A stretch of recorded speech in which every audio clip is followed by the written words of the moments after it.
नमः।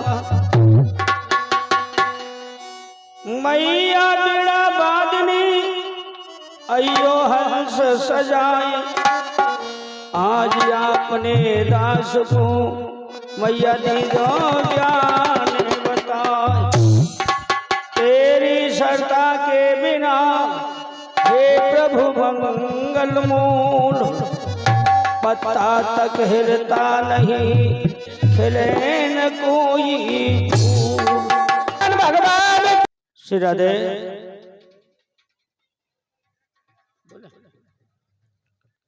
जय हो।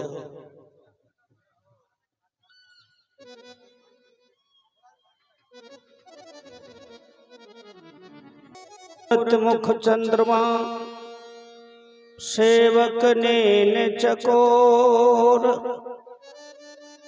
अष्ट पहर निरखत रहूं गुर चरणों की ओर।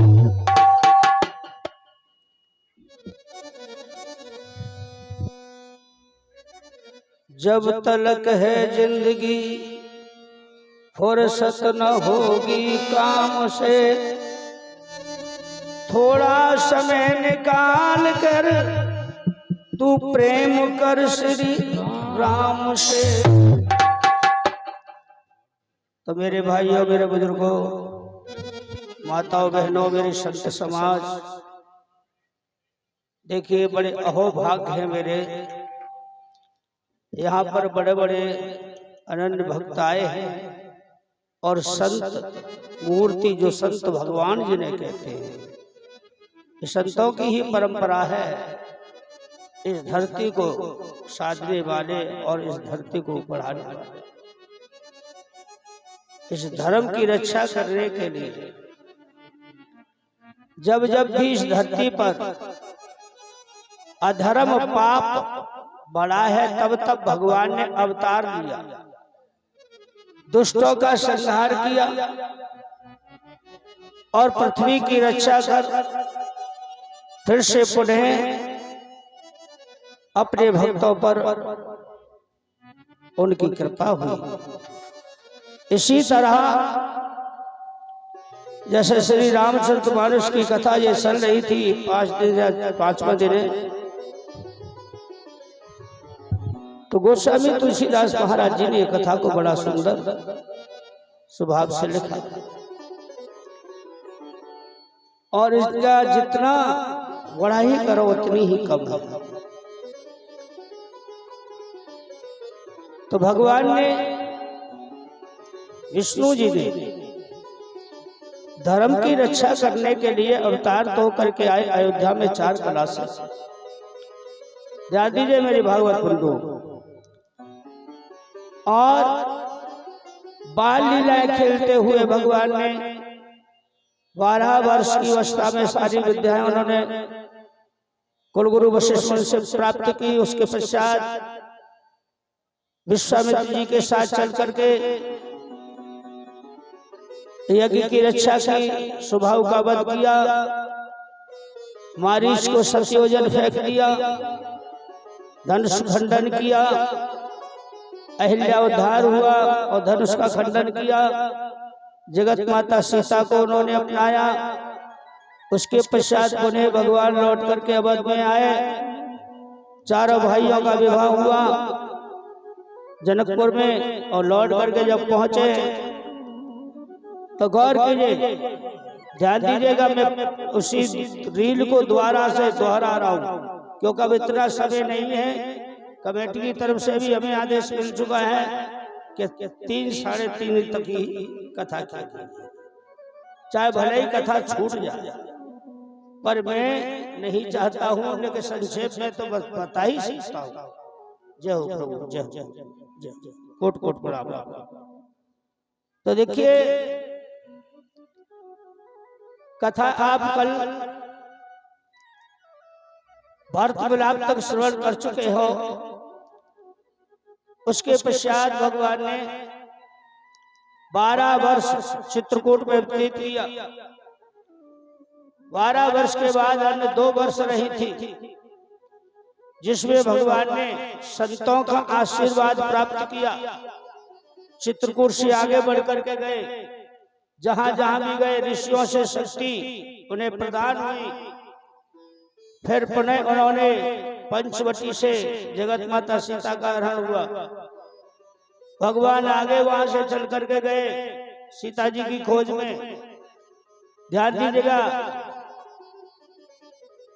उसके पश्चात उन्होंने जो जटायु था उसने जगत माता सीता की रक्षा की, अपने प्राणों की आहुति दे दी रावण के हाथों।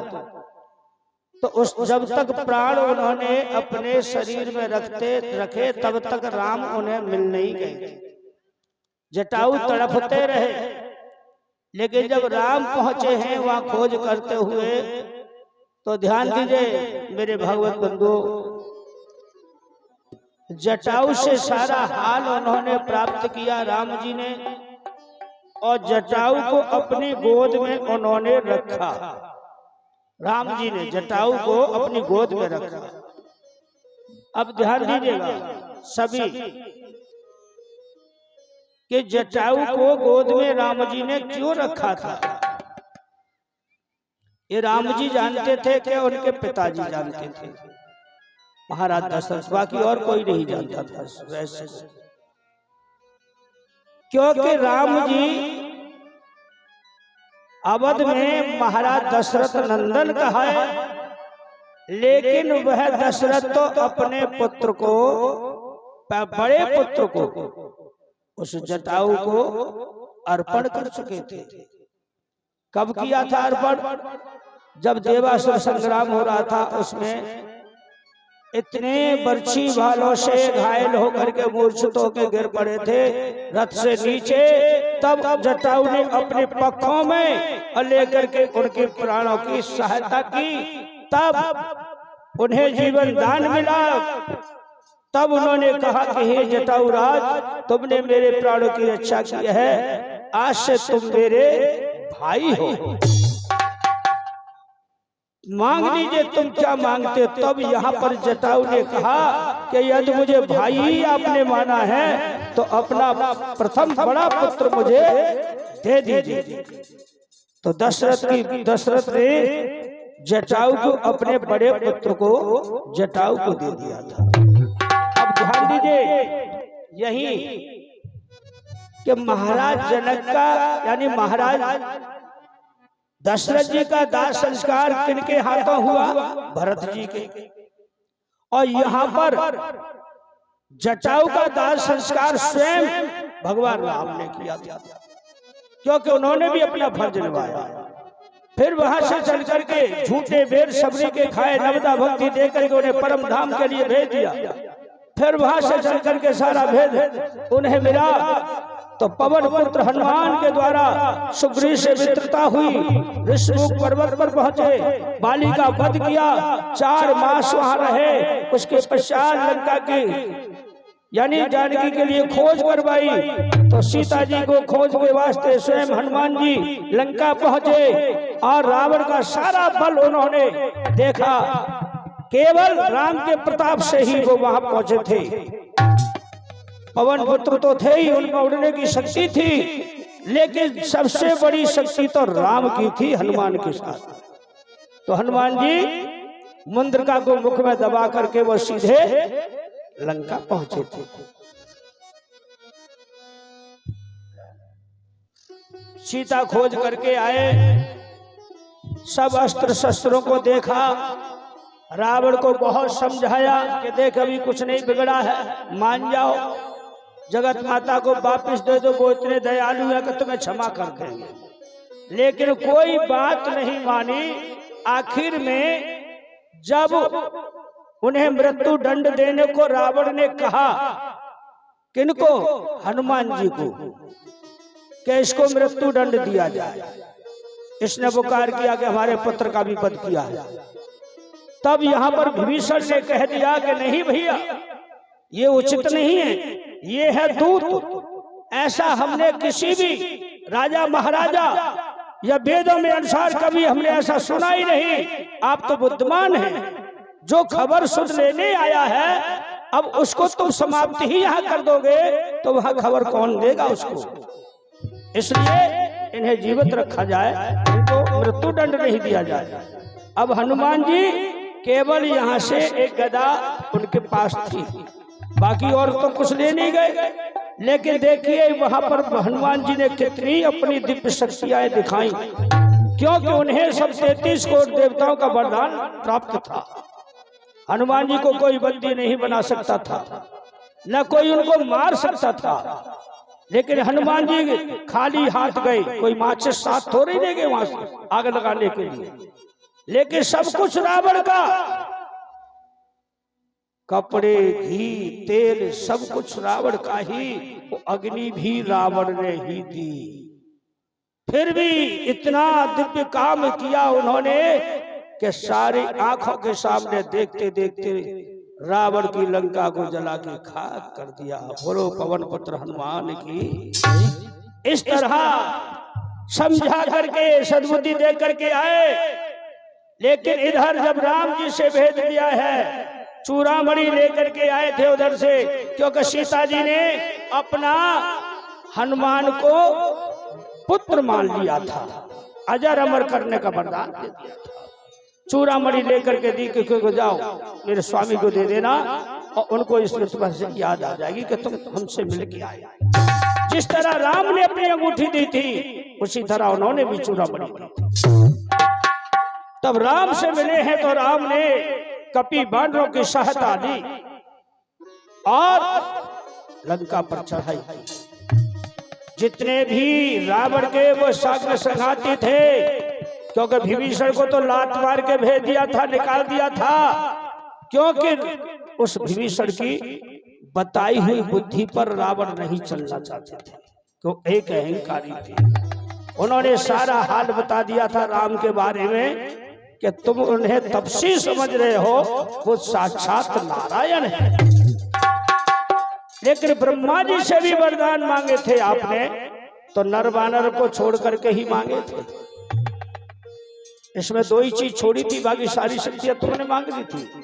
और देखो आज वही नर रूप में भगवान स्वयं आए हैं, और जो वानर का रूप है वो स्वयं शक्तिवान।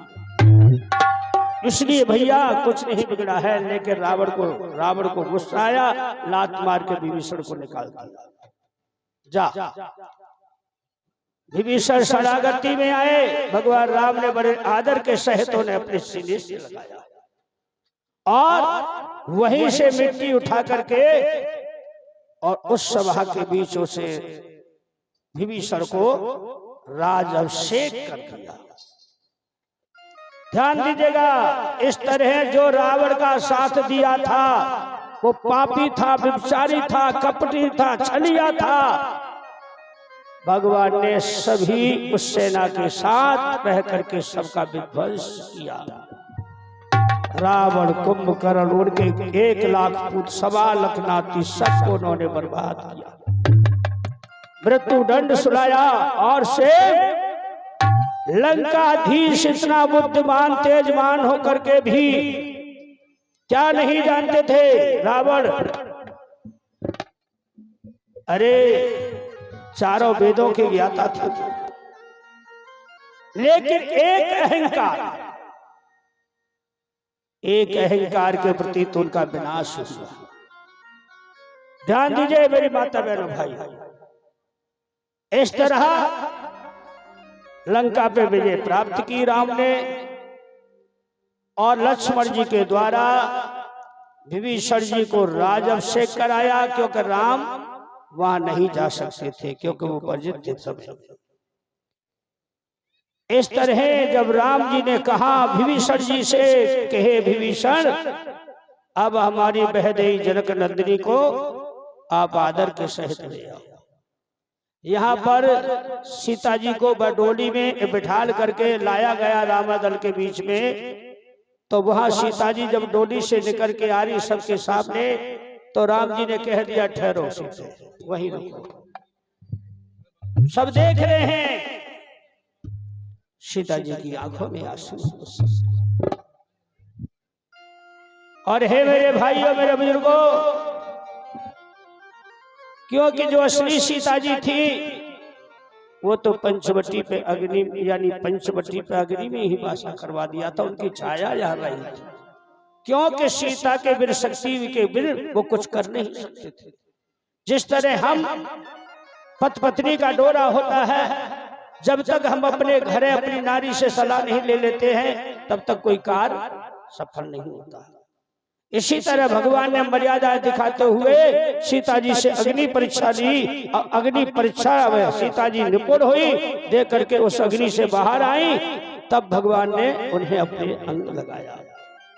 पुष्पक विमान में बैठ करके जो जिसमें स्वयं दशानन जाया करता था रावण, उसी पुष्पक विमान में बैठ करके अवध में वापस आए और हनुमान जी से कह दिया कि हनुमान तुम शीघ्र जाओ, क्योंकि मेरा भाई भरत नंदी ग्राम में वो चिता बना के बैठा है, यदि जरा भी देर हो गई तो कहीं अग्नि में प्राणों को न दे दे। तुम जाओ उन्हें बता दो। लेकिन यहाँ गंगा के घाट आकर के भगवान ने सीता जी ने जो संकल्प लिया था ना गंगा पूजन का, तो उन्होंने वापस आकर के गंगा पूजन किया। हनुमान जी ने भरत जी को जाके संदेशा बताया कि प्रभु आ चुके हैं। तब ये खुशियां अवध में हुई और सभी वह गाजे बाजे के साथ नंदी ग्राम पहुंचे और पुष्पक विमान में बैठ करके वहां सब जा करके उतरे हैं और उन्हें गाजे बाजे के साथ ले जाकर के ऋषि ब्राह्मण सबको ले जाकर के साथ में जरा भी देर नहीं की। और आज 14 वर्ष के बाद उसी सिंहासन पर राम और सीता विराजमान हुए।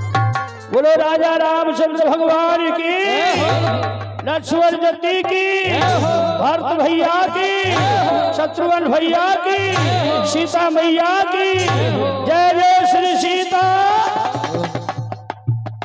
अब ध्यान दीजिए मेरी माता बहनों मेरे भाई, कि कुछ ही समय राज को चलाए हुआ था अवध का भगवान।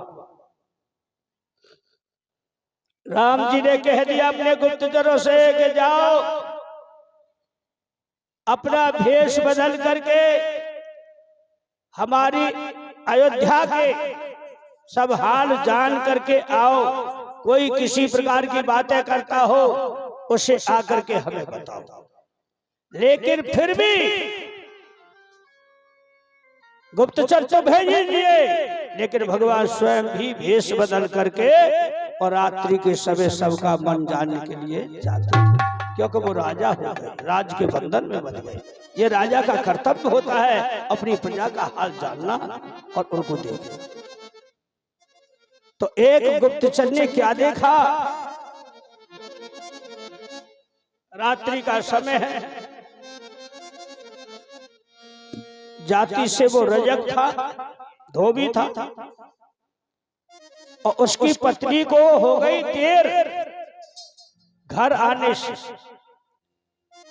तो दरवाजे पे प्रतीक्षा कर रहा था। जैसे ही उसकी अर्धांगिनी पहुंची तो हर नारी अपने घर में जाकर के घुसती है, तो अपने पति को जगह देखा, हाथ जोड़ के उस दंडवत किया। उसने कहा, अरे कुलटा पापनी, इतनी देर हो गई, तू अब तक कहां थी? मैं तेरी ही प्रतीक्षा में था।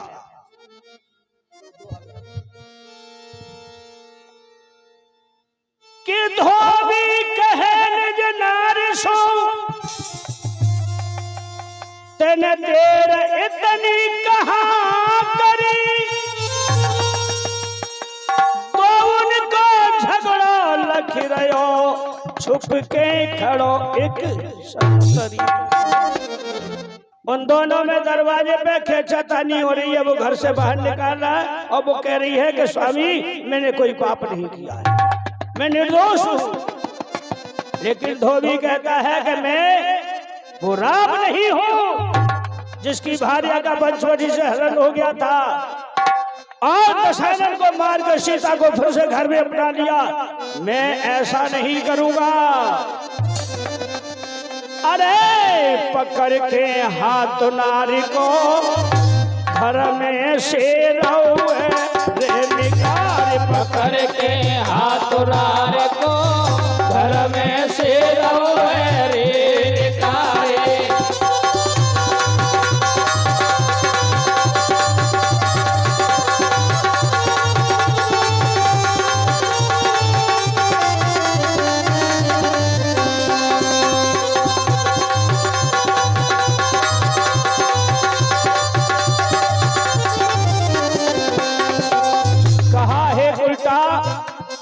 तुझे घर में नहीं रखूंगा।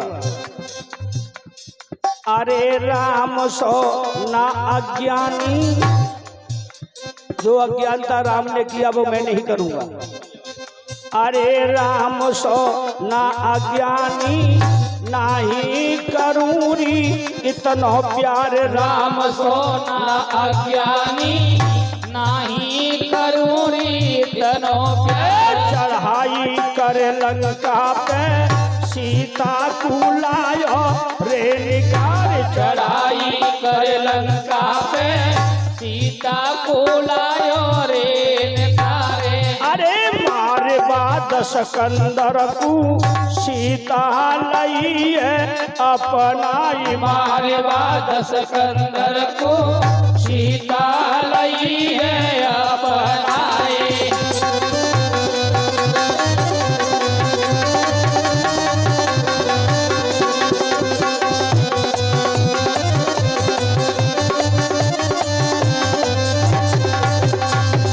इस तरह यह कह करके उसे घर से बाहर निकाल दिया।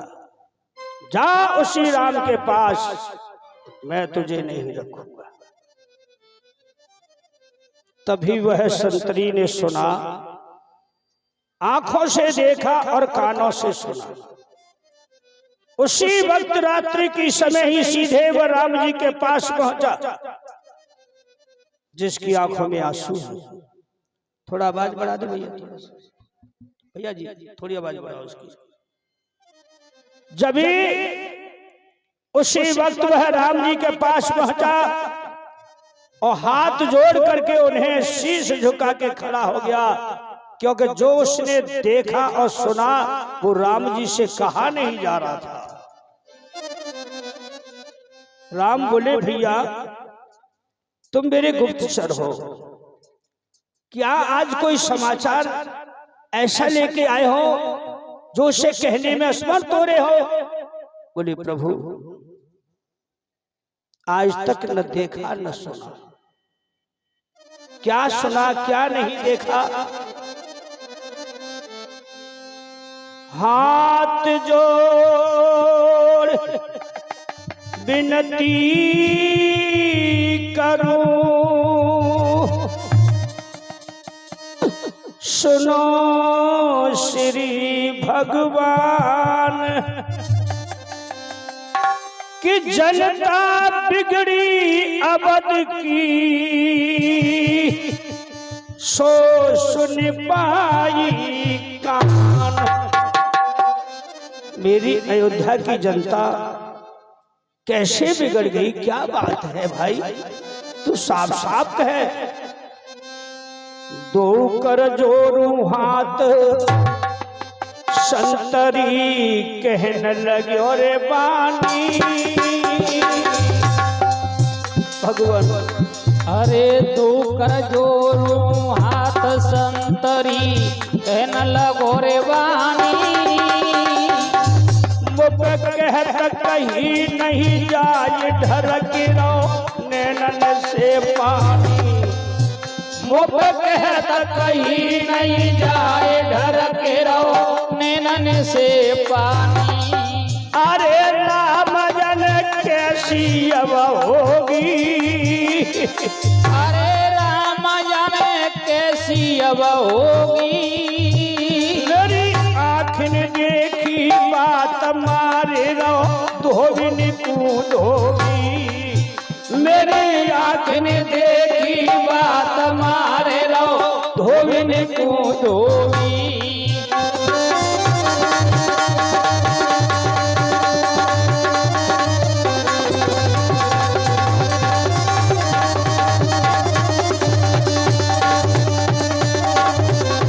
और कहा के हे भगवान, अरे कह जाए शर्म नहीं आई। अरे कहे जाए शर्म नहीं आई। अरे दस कंदर ने सीता राखी लीनी अपनाई। अरे दस कंदर ने सीता राखी लीनी अपनाई। हे भगवान, उसने अपनी पत्नी को घर से बाहर निकाल दिया और कहा कि मैं राम नहीं हूं। अरे राम है जिसकी भार्या का पंचवटी से हरण हो गया, रावण ले गया था, चढ़ाई करके लंका पर, और फिर से सीता जी को अपना लिया, उसका विनाश किया। और कहा, अपनी पत्नी से कहा, अरे काट लऊं नाक तेरे काने, अरे काट लऊं नाक तेरे काने, सब जगत एक सो नाई राम सो मोई मती जाने, सब जगत एक सो नाई राम सो मोई मती जाने।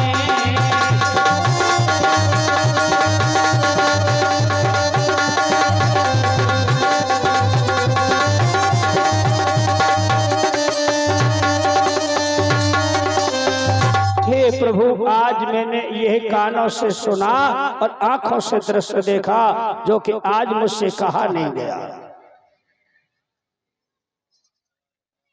ध्यान दीजिए मेरी माताओं बहनों भाइयों, जब इस तरह राम जी ने सुना है तो राम जी ने अपने मन विचार किया कि मैं अवध का राजा हूं।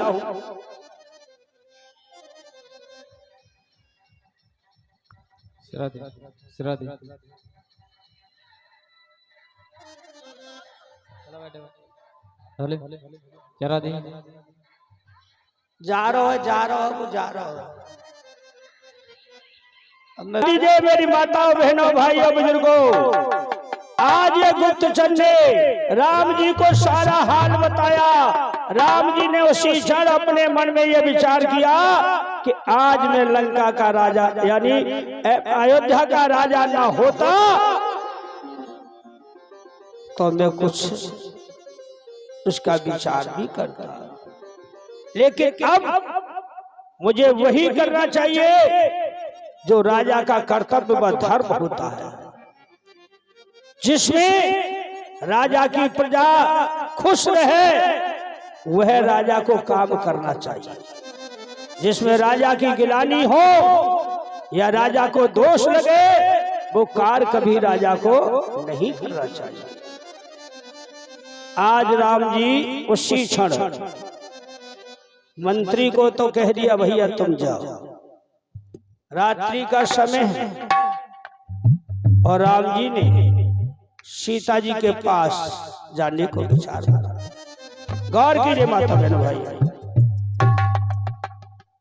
निर्दोष सीता है मगर, ये राम जी कहते हैं, निर्दोष सीता है मगर विध की लिखी तकदीर है, निज भवन में जाई कर सीता सुख ही रघुवीर।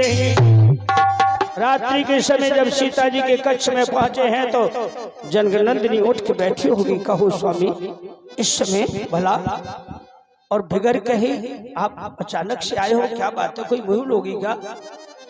बोले नहीं प्रिय, तुम तो जानती हो मैं जगत पिता हूं और मैं ये भी जानता हूं कि तुम जगत माता हो, लेकिन मैं तुम्हारे बगैर कुछ कार्य नहीं करना चाहता। अब थोड़ा सा साथ जो जीवन लीला रही है खेलने को, अब मुझे थोड़ा सा साथ की जरूरत है, तो उसे आपको निभाओ जैसे पहले मेरा साथ निभाया था। सीता जी समझ गई, उन्होंने कहा स्वामी मैं आपकी अर्धांगिनी हूं, आप जैसा कहेंगे मैं वैसा ही करूंगी, वो मेरे सिरोधार है। तब कहा कि प्राण प्रिय अर्धांगिनी तुम्हारी बड़ी तकदीर है, दर्शन मुनि के तुम करो संग लक्ष्मण वीर है। क्योंकि तुम्हारा पंचवटी से हरण हो चुका था, हम वनों में गए थे ऋषियों के दर्शन करने थे, लेकिन वहां से तुम्हारा जो गृहस्थी धर्म था वो कुछ अधूरा रहा, इसको अब संपन्न कीजिए। मैं आदेश देता हूँ लखन भैया को साथ ले जाओ और वनों में जाकर के ऋषियों के दर्शन करो। अब ये सीता जी ने जान लिया कि मेरे स्वामी मुझे वनों में भेज रहे हैं और साथ देना है। क्यों? कि वो अर्धांगिनी है।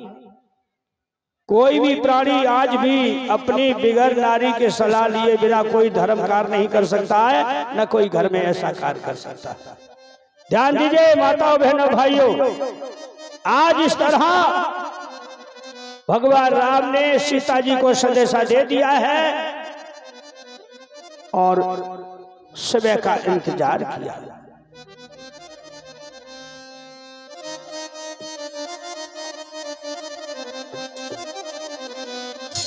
गौर कीजिएगा कि जाए कचहरी करी राम ने और चरत भरत बुलवाए हैं। दो भैया बैठारी बगल में हर ने वचन सुनाए। हर ने वचन सुनाए हैं, हर ने वचन सुनाए हैं। दो भैया बैठार बगल में हर ने वचन सुनाए हैं। आज भरत शत्रुघ्न को बुलाया बीच कचहरी में और कहा कि हे भरत, मुझे आपसे थोड़ा काम है, उसे ध्यान से सुनो। ये कार्य तुम्हें करना है। बोले कौन सा काम है भैया? के रथ को लो सजवाई संग में ले जाओ जनक दुलारी श्री गंगा से पार छोड़ आओ, यही अर्ज हमारी है। यही अर्ज हमारी है, हाँ यही अर्ज हमारी है। श्री गंगा से पार छोड़ आओ, यही अर्ज हमारी है।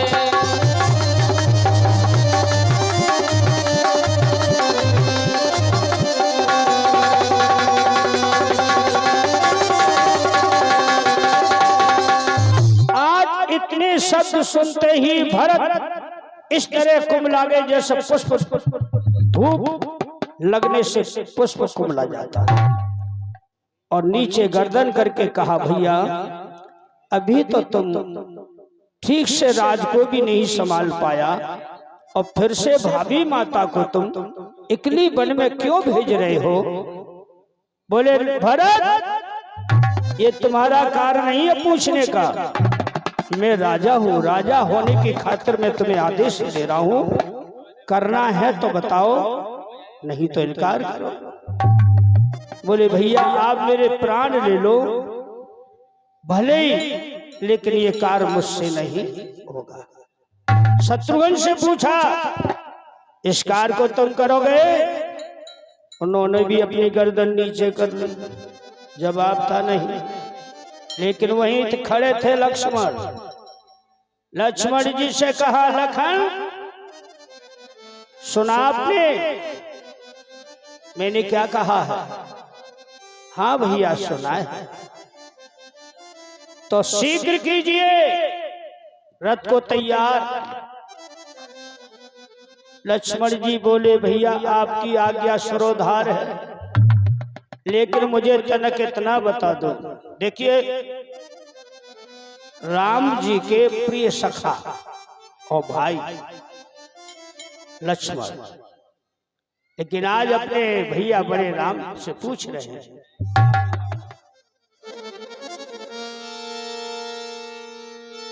कि फिर लखन लाल यो कहे प्रभु अविनाशी। हे लखन सीताए लगायो दोषी अयोध्या वासी।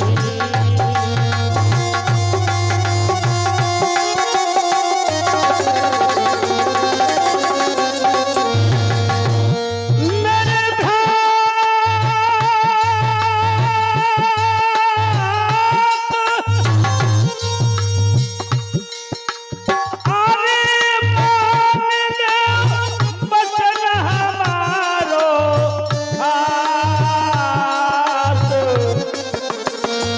रघुकुल को मिटे कलंक।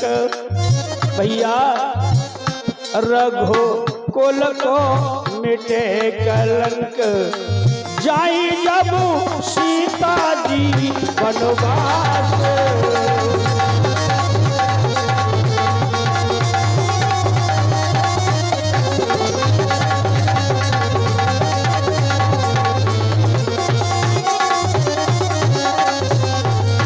आज इतना जब लखन ने सुना तो लखन कहने लगे भैया कि फिर लखन लाल ने कही भ्रात कर जोड़ू,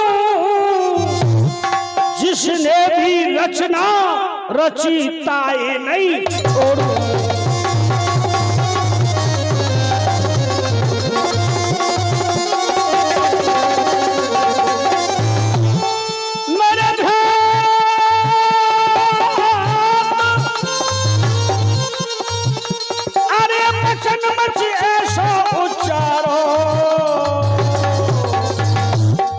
तुम लीजिए चाप चढ़ाए, तुम लीजिए चाप चढ़ाए, बाण मेरी छाती में मारो।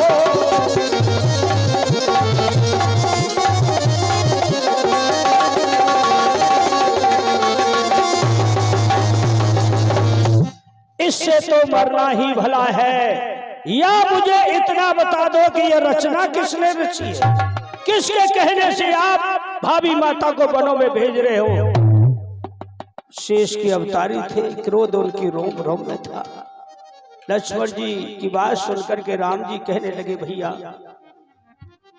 यदि एक हमारी ही अयोध्या का रहने वाला रजक धोबी हमें हमारी सीता को दोषी ठहराता है तो अन्य लोग और जाने कैसी कैसी बातें करते होंगे। किस किस को मृत्यु दंड दोगे लखन? बोलो। मैं राजा हूं, राजा को वही करना है जिसमें उसकी प्रजा भला है। तब आज लक्ष्मण भी शांति हुए और राम जी ने कहा कि मेरे भ्रात लखन ब्रह्मचारी अब मत देर करो।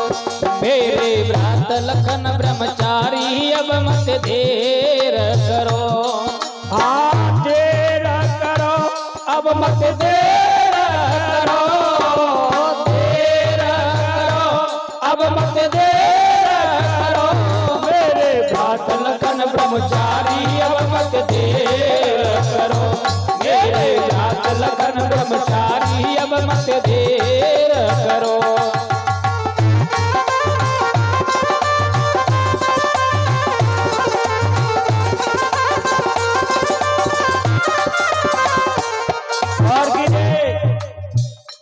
लक्ष्मण की आंखों में आंसू है, लेकिन भैया को जवाब नहीं दे सकते, आज्ञाकारी है। सुन भैया के वचन लखन तो रथ में जोड़े घोड़ा। अरे सुन भैया के वचन लखन दो रथ में जोड़े घोड़ा। सुन भैया के वचन लखन दो रथ में जोड़े घोड़ा। अरे सुन भैया के वचन लखन दो रथ में जोड़े घोड़ा। और विधिगत परंपार बिछुड़ गो हंसन को सो जोड़ा। तुम ना करिया सोच विचारी अब मत देर करो। मेरे भ्रात लखन ब्रह्मचारी अब मत देर करो।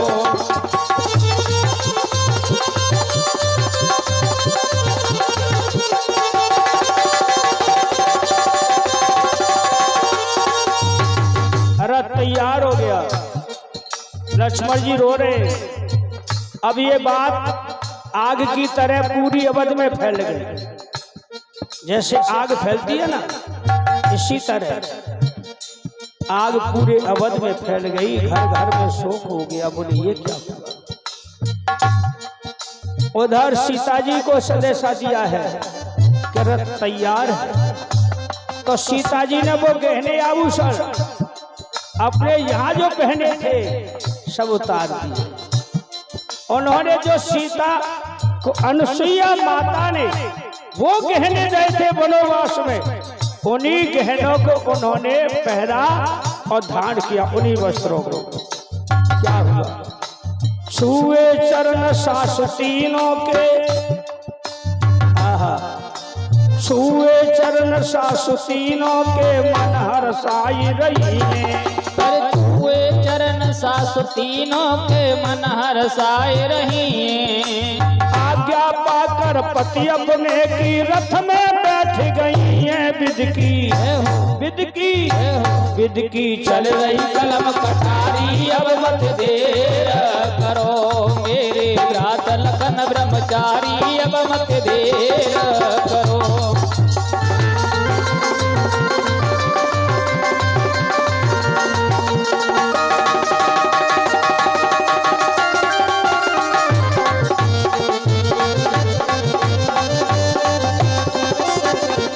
ध्यान दीजिए मेरी माता बहनों, मेरे भाइयों बुजुर्गों, आज यहाँ पर रथ को हाँक करके चले हैं कोई अयोध्यावासी, उन्हें रोकने का व टोकने का किसी का काम नहीं था।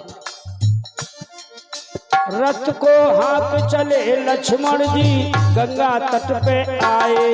रथ को हाँक चले लक्ष्मण जी गंगा तट पर आए। रथ को हाँक चले लक्ष्मण जी गंगा तट पर आए। रथ को हाँक चले लक्ष्मण जी गंगा तट पर आए। तुरंत ही उतर खड़े वह धाना के वट सुबत राये। हमको दीजिए बार उतारी, अब मत देर करो मेरे भ्रात लखन ब्रह्मचारी, अब मत देर करो।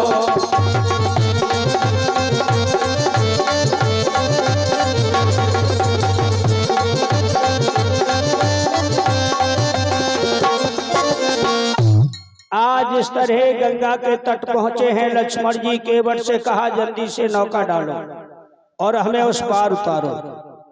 अब लक्ष्मण की आंखों की तरफ देखा, उस समय उनकी आंखों में आंसू भरे और लाल हो रही थी। केवट का भी होश गायब था कि लक्ष्मण से मैं क्या जवाब दूं और कैसे पूछूं कि अभी तो ये 14 वर्ष लौट करके आए हैं, लेकिन ये लखन और माता जानकी जा कहां रही हैं। लेकिन लक्ष्मण जी क्रोधी थे, पूछने का साहस नहीं, जल्दी से नौका को डाला। आओ, आज केवट ने गंगा के पार किया और लक्ष्मण जी अपनी भाभी माता सीता से पहले उतर गए और आगे की उन्होंने बगडंडी मार्ग यानी बनखंड का ले लिया। सीता जी उतर के पीछे पीछे जा रही है, लेकिन उस समय सीता जी गर्भवती थी। मेरे माता बहनों मेरे भाई, जब वनों में भेजा था तब गर्भवती थी, लेकिन वो मायाधारी प्रभु, उनकी लीला महिमा अपार है। वो कौन सी लीला खेलते हैं, कौन सी नहीं खेलते, वो तो वही जाने। ध्यान दीजिएगा, आज पैदल दोनों चल दिए लखन लाल पछताए। व्याकुल अति सीता भई सो कहन लगी समझा। लक्ष्मण, तुम तो ऐसे जल्दी जल्दी भागे जा रहे हो, अरे तनक अपनी भाभी माता को भी तो देखो कि मैं तुम्हारा सामना कैसे कर सकती हूँ। थोड़ा धीरे धीरे चलो। क्यों? कठिन भूमि पैदल कमल और धूप भारी पड़ रही। दे दे के झाले लखन सो श्री जानकी जी कह रही। देवर धीरे चलो देवर लखन, दिल प्यास से घबराते हैं। विश्राम थोड़ा सा करो, हमसे चलो नहीं जाते। लक्ष्मण जी ने देखा कि जंगल में हम काफी दूर निकल आए गंगा को छोड़ करके, और भाभी माता व्याकुल है। तो एक सुंदर बहुत हरा भरा वृक्ष बनी यानी बरगद, बड़ वृक्ष था, जंगल में उस घनी छाया थी। और दोपहरी का टाइम था। लक्ष्मण जी उस बड़े वृक्ष के नीचे खड़े हो गए। सीता जी पास पहुंची। लक्ष्मण ने अपनी भाभी माता को मुड़ के नहीं देखा, क्योंकि उनके आंसू बंद हुए ही नहीं थे। अब वो ये सोच रहे थे कि मैं आखिर इनको छोड़ करके वन से मैं कैसे जाऊंगा। अपनी भाभी माता को मैं अकेली इनकी छत्र छाया में पल करके मैं वनों में रहा, लेकिन इस भाभी माता का मैं त्याग कैसे करूं। तब कहा, लखन मुझे प्यास लगी है, मेरा दिल घबरा रहा है, तनक थोड़ा पानी ले आओ। लक्ष्मण कोई पास अपने पात्र नहीं ले गए थे। उन्होंने कहा, भाभी तुम यहाँ बैठो और मैं अभी आता हूँ। उन्होंने बरी का पत्ता तोड़ा और उसी का दोना बनाया और कहा कि मैं अभी वापस आता हूँ, तुम यहीं पर रहना। बोले जाओ, शीघ्र आना देवर। बोले मैं अभी आता हूँ। अब सीता जी उस जड़ से पीठ लगा करके बैठी, तनक सुंदर हवा मिली तो उनकी आंखों में नींद आ गई। देखो प्रभु की लीला। पहुंचे बरी तन जाई करी, थोड़ा सा झरना से पानी लिया उन्होंने, उस दोना में भर लिया और उस बरी के पास पहुंचे जहां अपनी भाभी माता को छोड़ के गए। के पहुंचे बरी तन जाई कर, श्री जानकी सोबत मिली। कैसे जगाऊं मात को, मुरझाई है जैसे कली। उनके चरणों को देखा, कोमल चरण ऐसे कुमलाए जैसे पुष्प कुमलाया होता है। तो आज लक्ष्मण ने कहा, मन विचार किया कि यही मौका अच्छा है, क्योंकि यदि मैं इन्हें जगा करके और पानी पिला के जाऊंगा तो ये मुझसे पूछेंगी तो मैं क्या कहूंगा, मेरे पास कोई उत्तर भी नहीं। तो आज उस दोना को तो बरी की डार से टांग दिया और सोती हुई सीता जी को त्याग करके लक्ष्मण आज जाने को तैयार हुए हैं। गौर कीजिए। तो लक्ष्मण के मन में उस समय उमड़ उठ रही थी, उमड़।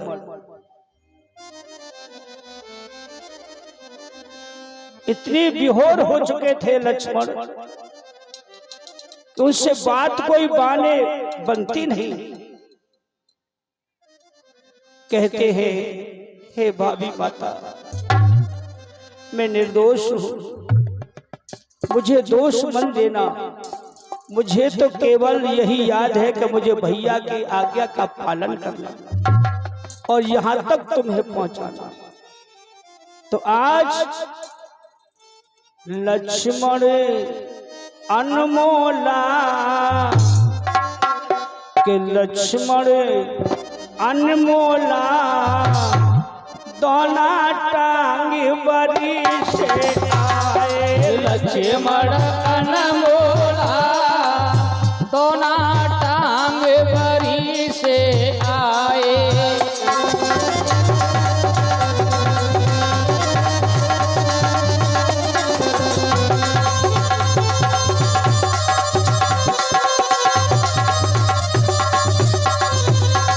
आज अपनी भाभी माता को उस बरी के नीचे छोड़ करके और कहते हैं कि हे वन के वृक्षों, हे वन के जीवों, रक्षा करना। आज मेरी भाभी माता अकेली है, आपके सहारे में छोड़ के जा रहा हूं। मन में ख्याल बहुत तब कियो, मन में ख्याल बहुत तब कियो। मन में ख्याल बहुत तब कियो, मन में ख्याल बहुत तब कियो, शुकर चरण लखन चल दियो, छूके चरण लखन चल दियो। अरे दुखी है रो चोला,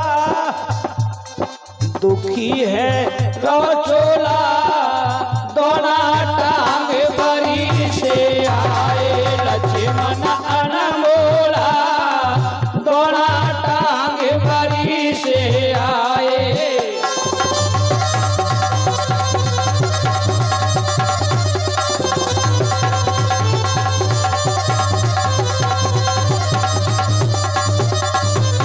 ध्यान दीजिए, कुछ दूर चले लक्ष्मण जी, भगत के पीछे देखने लगे कहीं भाभी माता जग तो नहीं गई।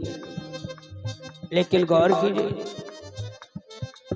पीछे कूंजिया देखत जावे, पीछे कूंजिया देखत जावे, लक्ष्मण जी मन में पछतावे, लक्ष्मण जी मन में पछतावे।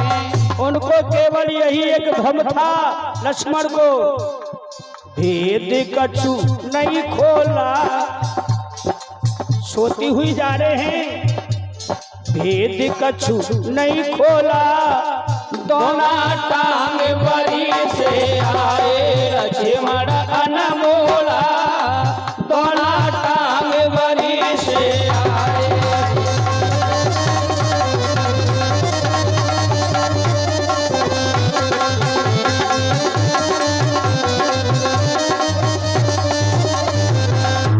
आज इस तरह कुछ दूर जा करके एक झाड़ी की ओर से लक्ष्मण जी खड़े हो गए।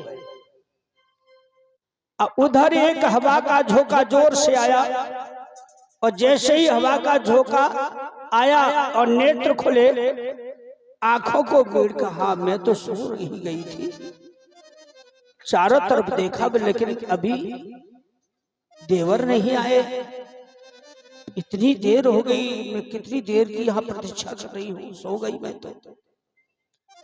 लेकिन जैसे ही निगाह डाली पे डाली है तो दोना टंगा है। ध्यान दीजिएगा, दोना टंगा है तो सीता जी फिर भी ये नहीं सोच पा रही थी कि वो मुझे छोड़ करके चले गए। वो कह रही हैं वो, देवर मुझे पता है अब तुम इकली मुझे छोड़ करके और डराना चाह रहे हो। अरे देवर, इस जंगल में तुम्हें पहले भी थी, कहाँ हो, आओ मेरे सामने, क्यों छुप के बैठे हो। तभी लक्ष्मण जी देर तक नहीं आए तो उनको ध्यान आ गया, वही श्री राम जी का जो सीता जी से कहा था। तब वो समझ गए कि मेरे स्वामी ने मेरा त्याग कर दिया और आज मेरे देवर भी मुझे त्याग करके चले गए। हाय विधाता क्या करूं,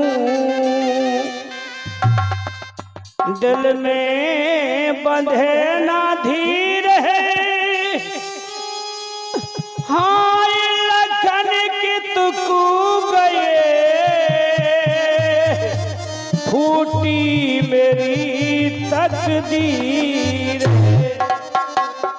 आज सीता जी इस तरह का भाव लेकर के और रोने लगी हैं उस जंगल के बीच। उस समय पशु पक्षी भी उन्हें देख रहे हैं तो सबका बेहाल हो रहा है कि रोई रही जनक दुलारी, भारी रही है बिलखाई, रोई रही जनक दुलारी, भारी रही है बिलखाई। अरे नाय कोई अपनो दिखे, रोवे अकेली छाती पार, नाय कोई अपनो दिखे, रोवे अकेली छाती पारे। मुझसे तुम कह के जाते, मैं तुम्हें रोकती नहीं। अरे आखिर मुझे जगा तो लिया होता। आज तुमने अपनी भाभी माता को भी इस तरह त्याग दिया। कहाँ हो देवर? अरे मातन का फट जा धरती, अब मेरा कौन है इस जंगल में? किसके सहारे जीऊंगी, किसके सहारे रहूंगी? अरे मातन का फट जा धरती, तो ही मैं जाऊं रे समाई। मातन का फट जा धरती, तो ही मैं जाऊं रे समाई। अरे अरे मेरी माता सुने ना, ओ तई नडारी तेने मारी। अरे मेरी मात सुने ना, ओ तई नडारी तेने मारी।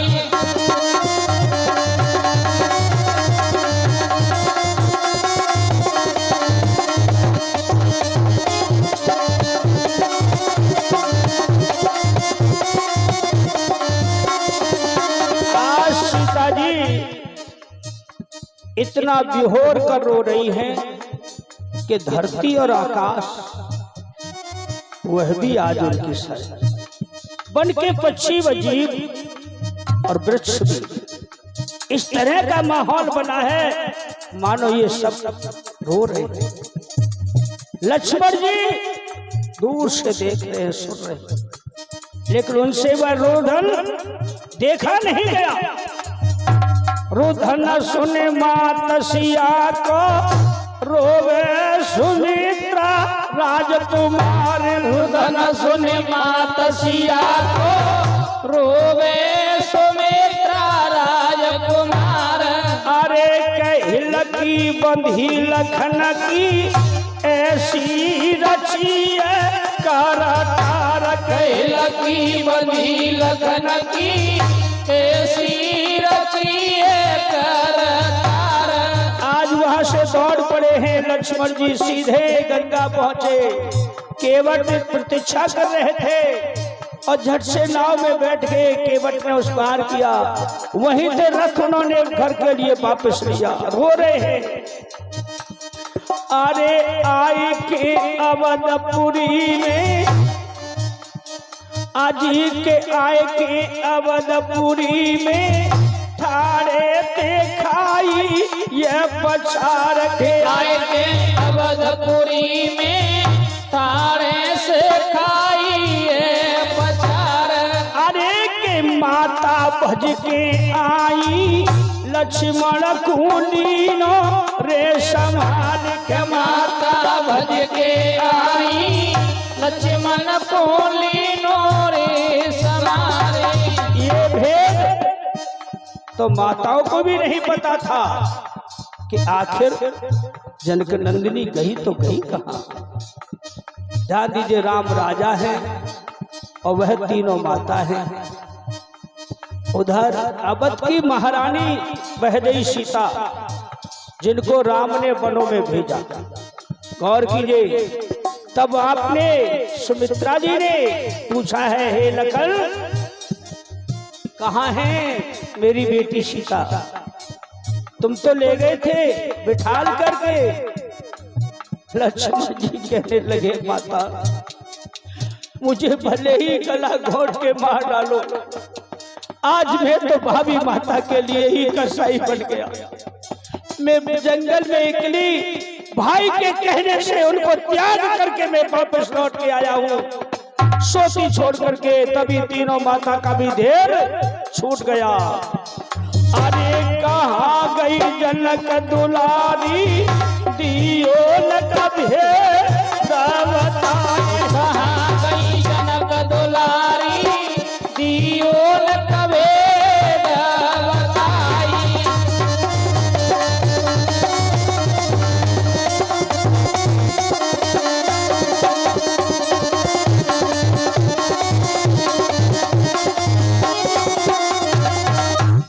ऐसा शोक छा गया पूरे अवध में कोई किसी से बात नहीं करता है, और खुशी वही है जो राम से उनको दुख था। राम से खुश नहीं थे, वही दुखी वही खुश है, और जो राम से खुश थे उनको बड़ा दुख है। हे माताओं, बहनों, भाइयों, बुजुर्गों, सीता जी वहां से चल करके गंगा के तट पहुंची। सूर्यास्त होने ही वाला था। उन्होंने जान लिया कि मेरे स्वामी ने मेरा त्याग कर दिया, मेरे देवर भी मुझे छोड़ के चले गए, अब इस वन में मैं किसके सहारे रहूंगी। तब वह गंगा मैया से प्रार्थना करती है कि हे गंगे माँ, तू सबका तारण तरण करती है, आज मुझे भी अपनी गोद में ले ले। तो उसी घाट पर ऋषि वाल्मीकि का रोजीना का आना जाना था संध्या बंदन के लिए। तो वह देखा सीता जी को रोते, दिव्य दृष्टि से वो जान गए ये तो जगत माता है, भला इस जंगल में गंगा के किनारे। जब सीता जी उसमें छलांग लगाने को हुई, बोले बेटी ठहरो, रुक जाओ बेटी रुक जाओ। सामने पास पहुंचे दौड़ करके, बेटी इस तरह तुम प्राण दे करके क्या अपनी आत्मा को खुश कर सकते? नहीं बेटी, ये तो बहुत बड़ा पाप करने के लिए तुम जा रही थी। तुम्हारा नाम लेने से प्राणी भव से पार हो जाता है, और तुम इस गंगा में डूब करके अपने प्राण देना चाहती, लेकिन तुम अकेली नहीं हो। कहा उन्होंने, बेटी तुम अकेली नहीं हो, ये तो बहुत बड़ा पाप करने जा रही थी आप।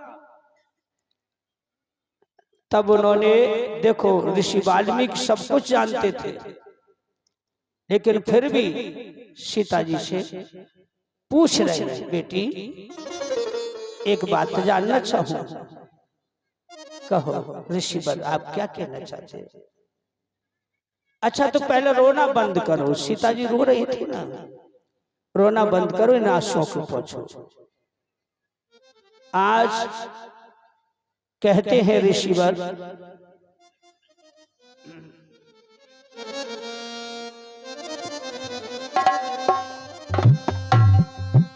कि सियरोवत पड़ी लखाई है, ऋषि वाल्मीकि गए आई है, भारी विकल देख सीता को छाती लोच पुकाई है। रोवत पड़ी लखाई है, ऋषि वाल्मीकि गए आई है, भारी विकल देख सीता को छाती लोच पकाई है।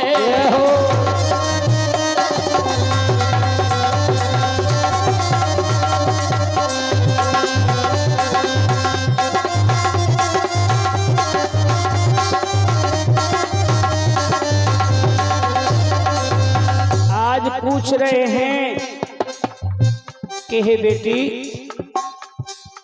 कौन से कुल में जन्म लिया तेरे, अरे कौन से कुल ससुराल तेरी, कौन से कुल में जन्म लिया तेरे, कौन से कुल ससुराल तेरी, निज पति का मोय भेद बताए दे, धर्म सुता बेटी मेरी, निज पति को मोय भेद बताए रे, धर्म सुता बेटी मेरी। सिया रोई रोई रही बताई है, ऋषि वाल्मीकि गए आई हैं, भारी विकल देख सीता को छाती लोच पकाई है।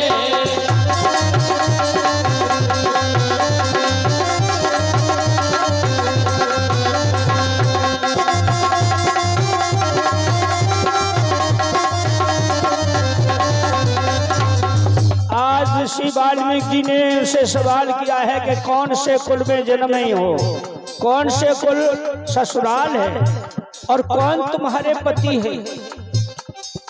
सीता जी आज रोते रोते कहने लगी, हे ऋषिवर, महिकी सुता जनक ने पाली, महिकी सुता जनक ने पाली, सूर्य वंश में ब्याई। अरे महिकी सुता जनक ने पाली, सूर्य वंश में ब्याई। लक्ष्मण भरत शत्रुघ्न देवर पति मेरे रघुराई। लक्ष्मण भरत शत्रुघ्न देवर पति मेरे रघुराई। में वनवास गई भिजवाई, से वाल्मीकि गए आई। भारी विकल देख सीता को, भारी लोहे पकाई।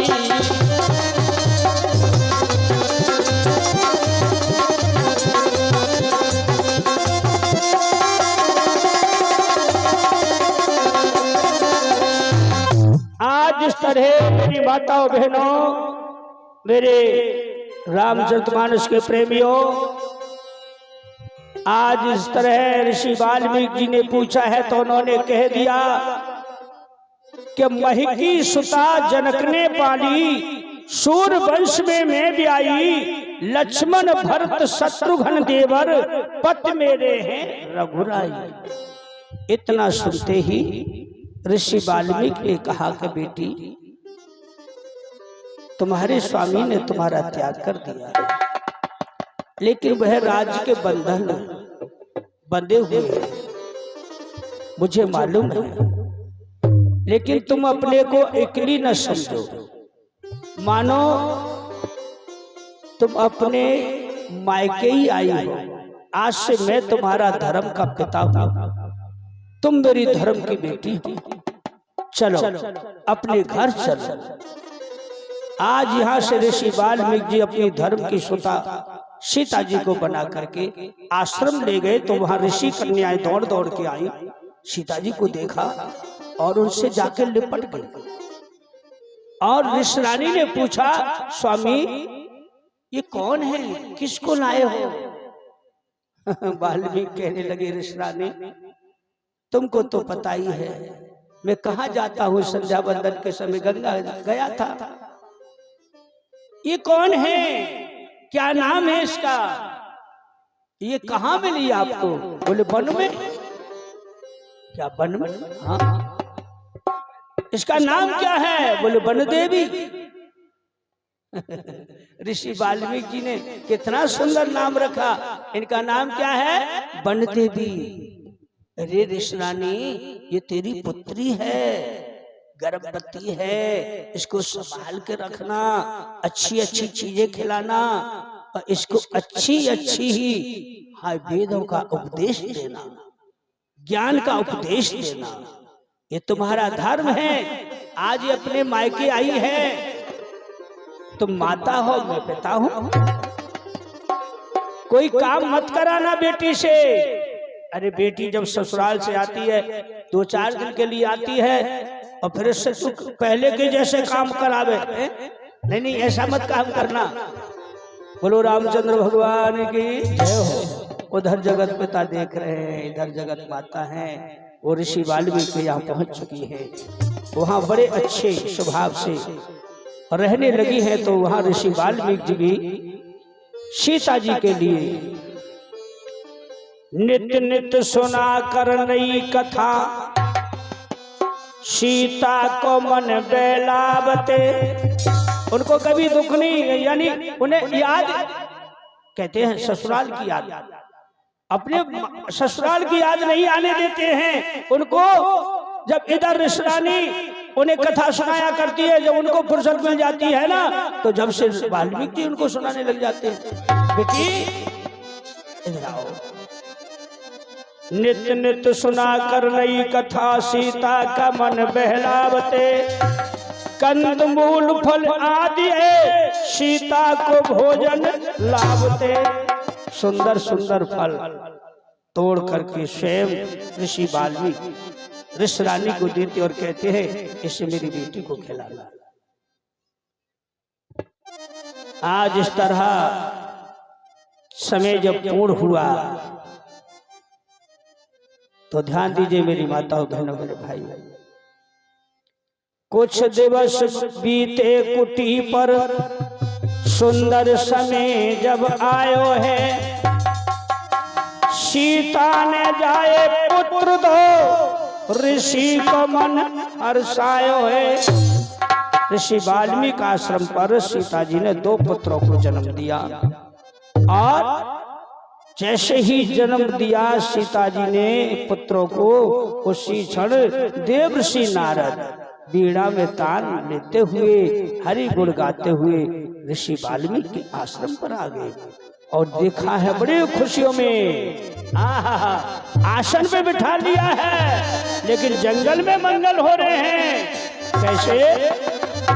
अरे जंगल में मंगल छायो रे सीता ने जाए लाला, जंगल में मंगल छायो रे सीता ने जाए लाला, सीता ने जाए लाला, ओ मैया ने जाए लाला, सीता ने जाए लाला, ओ मैया ने जाए लाला। जंगल में मंगल छायो रे सीता ने जाए लाला, जंगल में मंगल छायो रे सीता ने जाए लाला।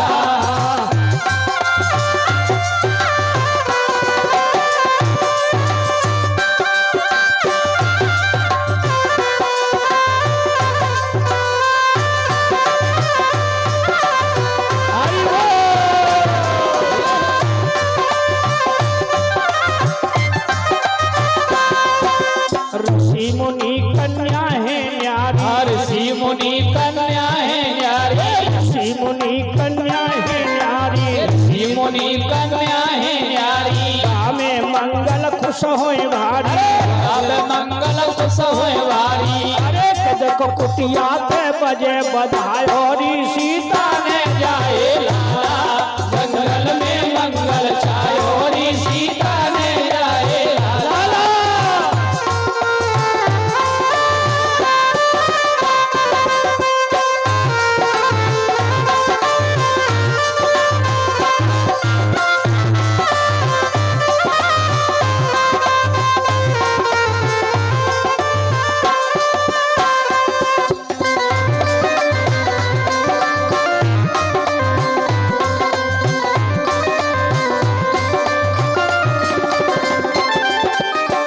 बधाया घबरा है, जंगल में मंगल हो रहे हैं, पशु पक्षी भी आहा जय जयकार कर रहे हैं और लख लख पुत्र ऋषि को हंसना, लख पुत्र ऋषि को हंसना, लख पुत्र ऋषि को हंसना, लख पुत्र ऋषि को हंसना। भूले लाला एक ही पलना, झूले लाला एक ही पलना, भूले लाला एक ही पलना, झूले लाला एक ही पलना। अरे ऋषि कन्या मंगल गायो री सीता ने जाए लाला, जंगल में मंगल छायो री सीता ने जाए लाला।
कन्या है न्यारी में मंगल खुश होए बारी गावे मंगल खुश होए वारी में मंगल खुश होए बारी गावे मंगल खुश होए वारी अरे जग कुटिया पे बजे बधाई और सीता ने जाए जंगल में मंगल छायो री सीता ने जाए लाला जंगल में मंगल छायो और सीता ने जाए लाला जंगल में मंगल छायो री सीता ने जाए लाला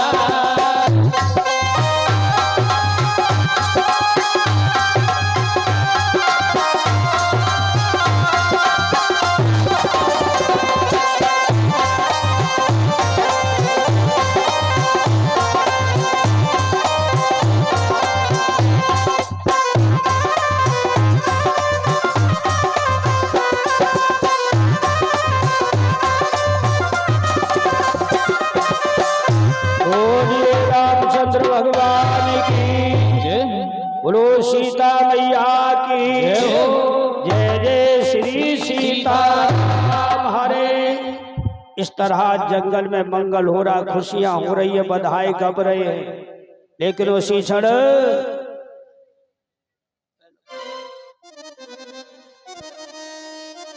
हेलो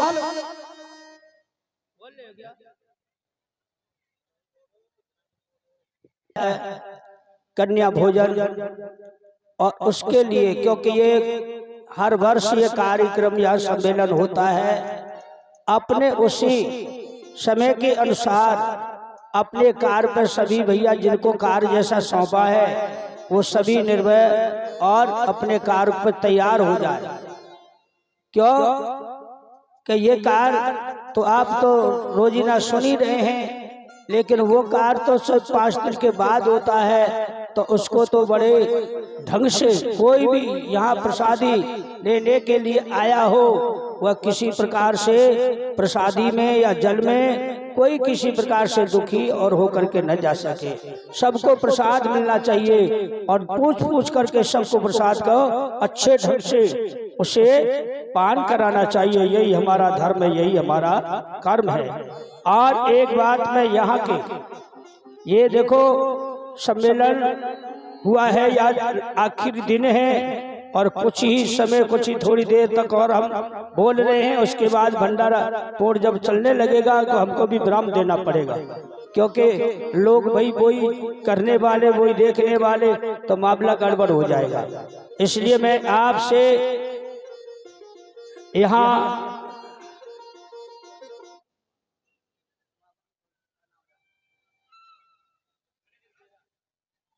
देखिए समस्त गणेश खेड़ा गांव के जो मेरे व्यक्ति हैं, नौजवान हैं और बुजुर्ग हैं, माताएं बहनें आए, तो यहाँ सभी अन्य और गांवों से भी हैं जिनका कि मैं नाम नहीं जानता हूँ, और यहाँ बांसगढ़ भी है, लालपुर है, मतवारी गांव हैं। तो देखिए यहाँ जो सभी गांव के लोग और माताएं बहनें इकट्ठी हुई हैं, और खासकर माता बहनों को तो मैं रोजीना बताता रहता हूँ, जब भी मेरा चांस उसमें आ जाता है तो थोड़ा सा उदाहरण में माता बहनों को लिए दे देता हूँ। तो मेरी माताएं, मेरी बहनें वो समझ गई होंगी कि हमें इस श्री रामचरितमानस से हमको क्या लाभ मिला, तो इसमें से थोड़ा ना थोड़ा कुछ अपने घर में उसको अमल करके चलना, जिससे कि हमारे घर का शुद्धिकरण हो गए और हमारा घर पवित्र हो गए। एक बात और कहूँगा कि भाई मैं तो यहाँ से शाम को या सवेरे या रात को वो तो जानो ही जानो दूसरी जगह पहुँचना, हम तो भाई धर्म का प्रचार करते हैं और ठाकुर जी की नौकरी करते हैं। यही हमारा धर्म है, यही हमारा कर्म है, इसी से हमारा पालन है। तो मैं खास कर अपने इस गांव के लोग हैं, नन्हे नौजवान हैं, मेरी बात को सुन रहे हो, अन्य भैया चारों गांव के नौजवान सुन रहे हो तो मेरी बात को ध्यान से सुने। कि देखिए आज का समय वो है कि छींक छींक करके पाम हमें रखना है। यहां से आगे और भी समय खराब ही होता जा रहा है दिन पे दिन।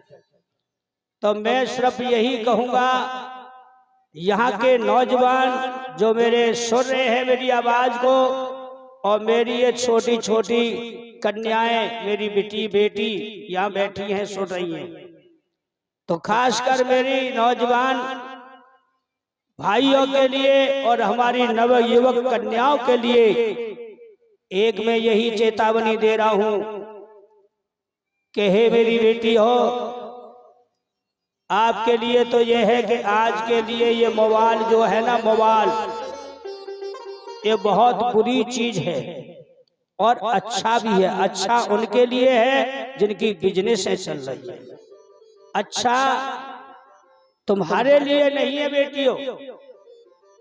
तुम मोबाइल रखना, खूब रखना, लेकिन जब तुम अपनी ससुराल पहुंच जाओ तो एक नहीं दो दो रखियो।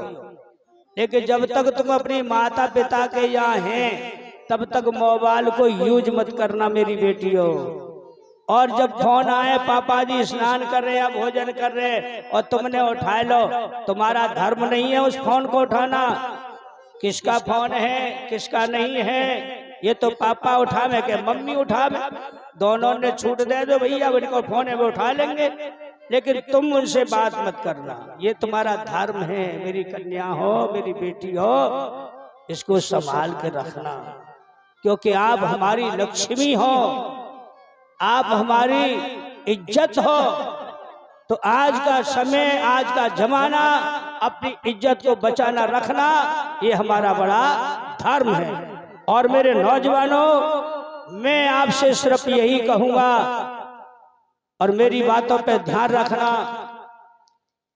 आज ये ठाकुर बाबा, ख्याति बाबा, ये हर वर्ष यहाँ प्रोग्राम होता आ रहा है, किसी ने कही हो या न कही हो, लेकिन मेरा धर्म बनता है अपने नौजवानों को कुछ खास बात दे करके जाना। रामायण या महाभारत ये तो सब सुनते हैं, भागवत भी सुनते हैं, लेकिन ये किसके लिए है? ये धर्म का रास्ता बताने के लिए। लेकिन मेरे नौजवानों, कभी किसी बुरी जगह नहीं बैठना। जहां ये मदरा चल रही हो या मदरा की सोबत हो रही हो, उस जगह पर से हट जाइए।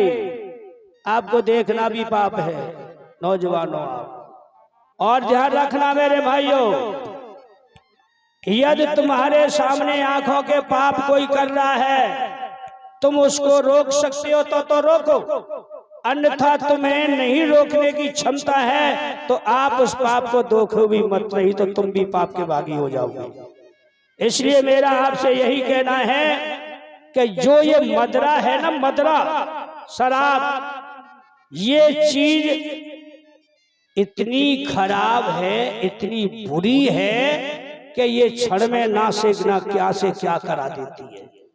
इसलिए यदि आप वेद शास्त्र भी सुन रहे हो और सुना हो, तो जिन्होंने इसको अपनाया है, अपना शरीर तो खोया सो खोया, लेकिन उन्होंने अपने पूरे वंशज का नाम ही खो दिया।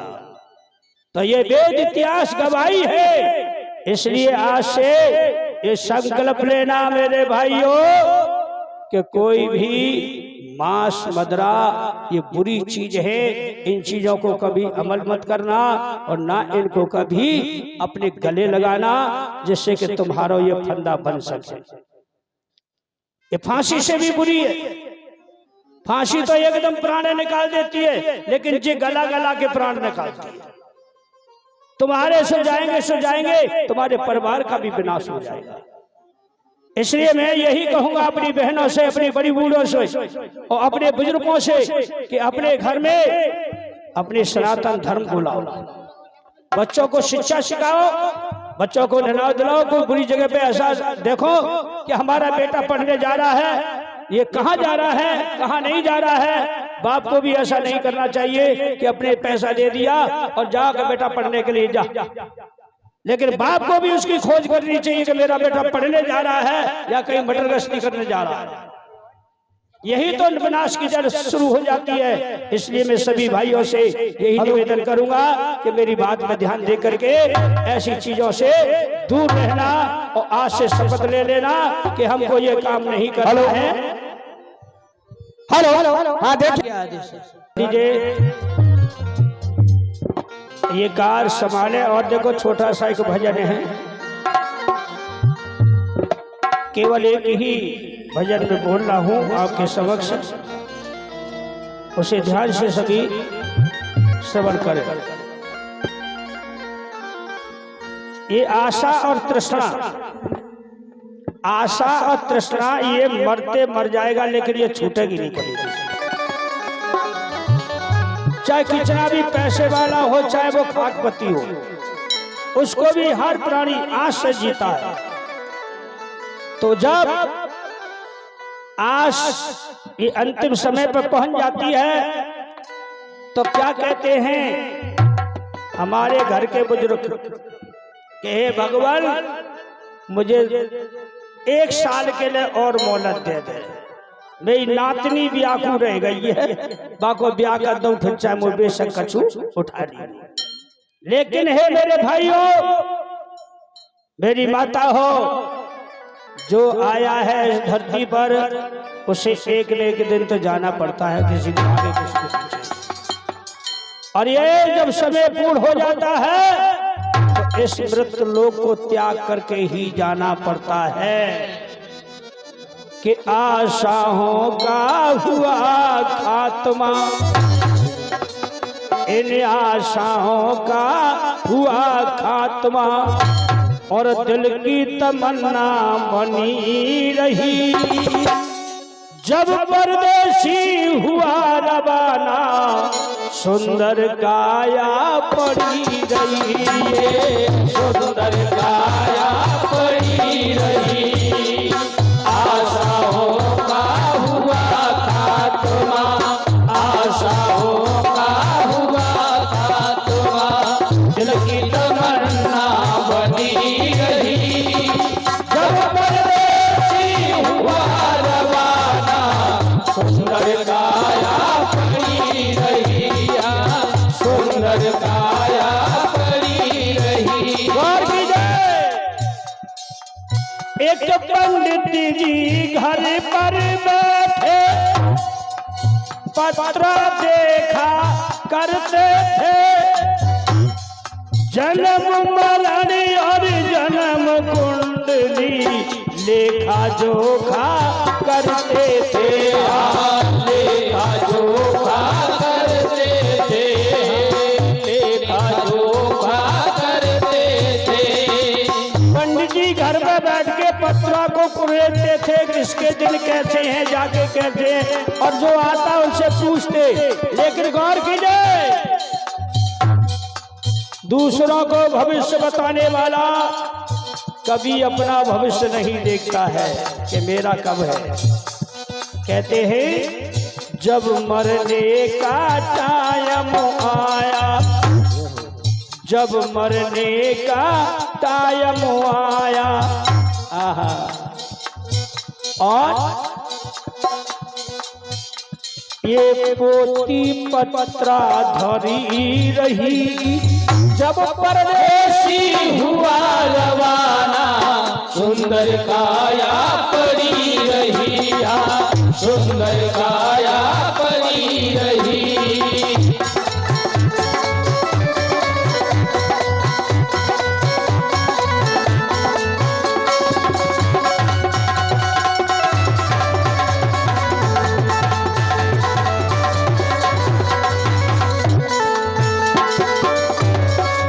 इसीलिए बताया है मेरे भाइयों, मेरे बुजुर्गों, एक सेठ दुकान पे बैठे, घाटा नफा सब जोड़ रहे, किससे हमको कितना लेना, वही के पन्ने मोड़ रहे, वही के पन्ने मोड़ रहे। सारे दिन दिन दुकानदारी करके सेठ जी शाम को भोजन करके चारपाई पे बैठे पर नींद न आ रही, आहा भाई धल्लई खोले वो फलानो इतनो ले गो फता इतनो ले गो वापस तेतरी जी आज आनी है वह सवेरे वहां प्रातः पहुंचानो है। लेकिन मेरे भाइयों काल बली का लगा तमाचा, काल बली का लगा तमाचा, काल बली का लगा तमाचा और कलम कान पर धरी रही। जब परदेसी हुआ रवाना सुंदर काया पड़ी रही है, सुंदर काया पड़ी रही है।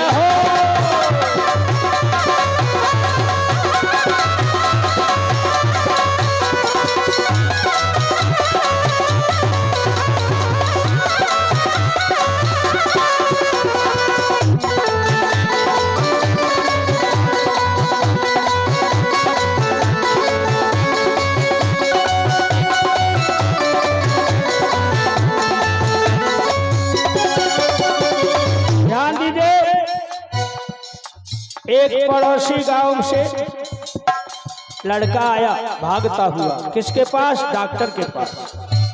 डॉक्टर साहब मेरे पिताजी को बहुत जोर से बुखार चढ़ा, आप मेरे पिताजी को बचा लो, आपका एहसान नहीं भूलूंगा। डॉक्टर ने कहा तू चिंता मत कर, मेरे पास हर रोग की दवाई है, घबरावे मत। एक डॉक्टर घर अपने से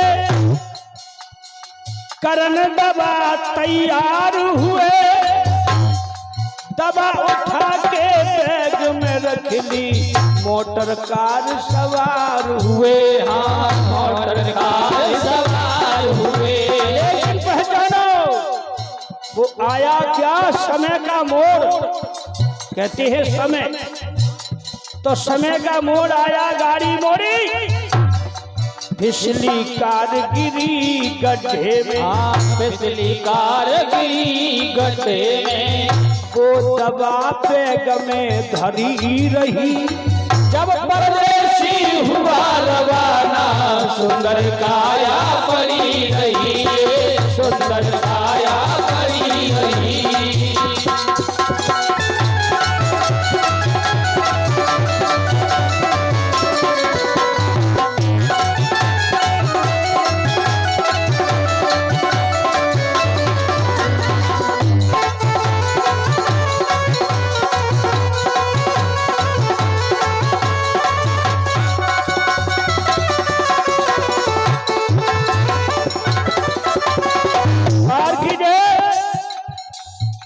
जब ऊपर वाले के यहाँ से बुलावा आता है तो कदाचित एक पग भी आगे कदम नहीं रख पाता है। वो घड़ी जन्म लेने से पहले ही लिख दी जाती है यमराज के वही खाते में। इसलिए मैं कहता हूं मेरे भाइयों, मेरे बुजुर्गों, मेरे नौजवानों, माताओं, बहनों, सुनो सज्जनों, क्या कहूं भाई, उस ईश्वर की है यही गति, और जिसको जिस विध जाना है देखो फर्क न होगा एक रतिया, फर्क न होगा एक रतिया, फर्क न होगा एक रति। सुनो सज्जनों क्या कहूं भाई, उस ईश्वर की है यही गति, जिसको जिस विध जाना है देखो फर्क न होगा एक रतिया, फर्क न होगा एक रतिया। अरे जिसने प्रभु का भजन किया है, आज जिसने प्रभु का भजन किया है, उसकी कमाई खरी रही। जब परदेसी हुआ रवाना सुंदर काया पड़ी गई, सुंदर काया पड़ी गई। आशाओं का हुआ खात्मा, आशाओं का हुआ खात्मा, की तमन्ना बनी रही। जब परदेसी हुआ रवाना सुंदर काया पड़ी रही, सुंदर काया पड़ी रही।